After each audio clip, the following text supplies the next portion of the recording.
காலை மன்னா ஏப்ரல் 17.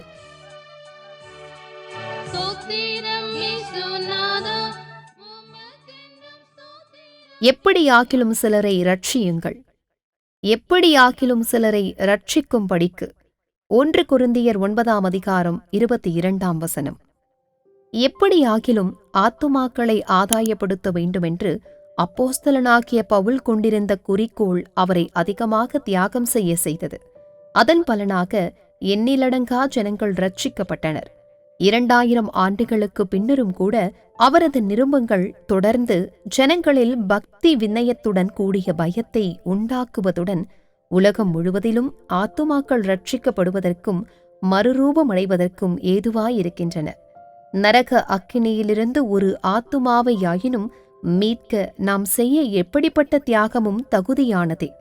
ஒரு தேவப்பிள்ளை சுவிசேஷ கைப்பிரதிகளை விநியோகம் செய்து கொண்டு சாலைகளில் சென்று கொண்டிருந்த போது ஒரு வீட்டின் கதவை தட்டினார். சிறிது நேரத்திற்கு பின்னர் ஒரு மனிதன் கதவை திறந்தான். அந்த கிறிஸ்துவர் அம்மனிதனிடம் ஒரு கைப்பிரதியை கொடுத்தார். அம்மனிதனோ மிகுந்த கோபத்துடன் அவர் கையில் நின்று அப்பிரதியை பறித்து கொண்டு அவருடைய முகத்திற்கு நேராக கதவை ஆத்திரமாக அடைத்துவிட்டான். அம்மனிதன் ஏன் அவ்வாறு கோபத்துடனும் சலிப்புடனும் நடந்து கொண்டான் என அறிய ஆவல் கொண்ட அக்கிறிஸ்துவர் சில நாட்களுக்கு பின்னர் அவனுடைய வீட்டிற்கு சென்றார். ஆனால் இம்முறை அம்மனிதன் கதவை திறந்தபோது அவனது முகத்தில் புன்முறுவல் காணப்பட்டது. அவன் மலர்ந்த முகத்துடன் அந்த கிறிஸ்துவனை தன் வீட்டிற்குள் வரவேற்று சில நாட்களுக்கு முன்னர் தான் நான்று கொண்டு மரிக்கும்படி ஒரு கயிற்றை கட்டியிருந்த பின் விசிறியை சுட்டி காண்பித்து பின்வருமாறு கூறினான். அந்த நாளில் வாசல் மணி ஒலித்த அந்நேரத்தில் நான் அக்கயிற்றிலிருந்த சுருக்கில் என் தலையை நுழைத்து கொண்டிருந்தேன். எப்படியாயினும் நான் சாகத்தானே போகிறேன், அதற்கு முன் வெளியே நிற்பது யாரென்று பார்த்துவிட்டு பின்னர் தன் தற்கொலை திட்டத்தை தொடரலாம் என எண்ணி நான் வாசற்கதவை திறந்தேன். வெளியே கைப்பிரதியுடன் நிற்கும் ஒரு மனிதனை கண்டபோது எனக்கு கோபம் மூண்டது. நான் மிகுந்த ஆத்திரத்துடன் அந்த பிரதியை கசக்கி குப்பை கூடைக்குள் போடவிருந்தபோது அதிலிருந்த "நீ விசேஷமான ஒரு நபர்" என்ற வார்த்தைகள் என் கண்ணில் பட்டன. அந்த பிரதியில் என்னதான் இருக்கிறது என்று நான் அதை மேலோட்டமாக பார்த்தேன். பின்னர் அதை நான் நிதானமாக வாசித்தபோது ஒரு ஒளி என் உள்ளத்தில் உதித்தது. என் வாழ்க்கையை நான் கர்த்தருக்கு ஒப்புக்கொடுத்து என் மதியீனமான திட்டங்கள் அனைத்தையும் விட்டுவிட்டேன். அன்பான தேவப்பிள்ளையே, நித்திய அழிவிலிருந்து ஆத்துமாக்களை இரட்சிக்கும்படி எவ்விதத்திலும் எக்கிரயமாயினும் செலுத்தி உன்னால் இயன்ற எல்லாவற்றையும் நீ செய்வாயாக. நீ வெறும் கையுடன் பரலோகத்திற்கு செல்ல வேண்டாம். ஆண்டவராகிய இயேசுவும் உன் மூலம் கிறிஸ்துவின் அண்டை வழிநடத்தப்பட்டு அங்கிருக்கும் ஆத்துமாக்களும் பரலோகத்தின் முத்து வாசல்களில் உன்னை வரவேற்பது உனக்கு எத்தகைய ஆனந்த பரவசம் அளிப்பதாயிருக்கும். நித்தியம் முழுவதும் அது உன் ஆவிக்கு எவ்வளவு குதூகலம் அளிக்கும். ஆத்மா ஒன்றும் ரட்சிக்காமல் வெட்கத்தோடே "ஆண்டவா, வெறும் கையனாக உன்னை கண்டு கொள்ள ஆகுமா?" கர்த்தருக்கு ஸ்தோத்திரம். Morning Manna, April 17th, 2026.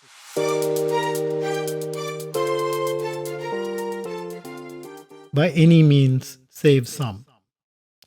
If by any means I might save some of them.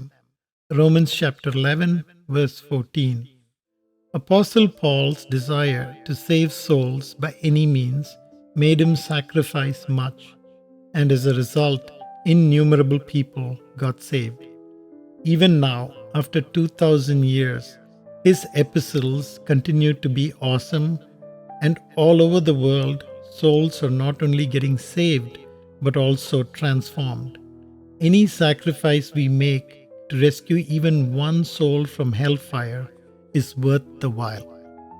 When a certain child of God was going around distributing tracts, he knocked at the door of a house. After a while, a man opened the door. The Christian offered him a tract. The man of the house angrily snatched the tract and banged the door shut on his face. Anxious to know why the man had been so upset, the Christian went back to the house after a few days. This time, the man had a smile on his face when he opened the door. He invited the Christian in and showed him the fan from which he had hung a rope to commit suicide. I was in the act of putting my head into the noose that day when the doorbell rang. He said, "I thought anyway I'm going to hell. Why should I spend all my time in hell wondering who might have rung the bell? Let me see who is standing outside and then proceed with my plan," and answered the door.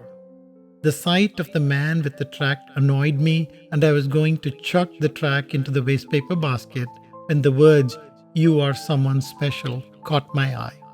I paused to glance at the contents of the tract. As I read, a light dawned in my heart, and I gave my life to the Lord. Dear child of God, do all you can, by all means and at any cost, to save souls from eternal destruction. Don't go to heaven empty-handed.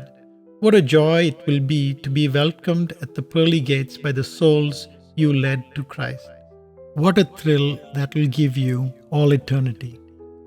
Help us, Lord, to be a lifeline to a dying world today, bringing hope to hopeless people and sharing salvation's way. May God bless you.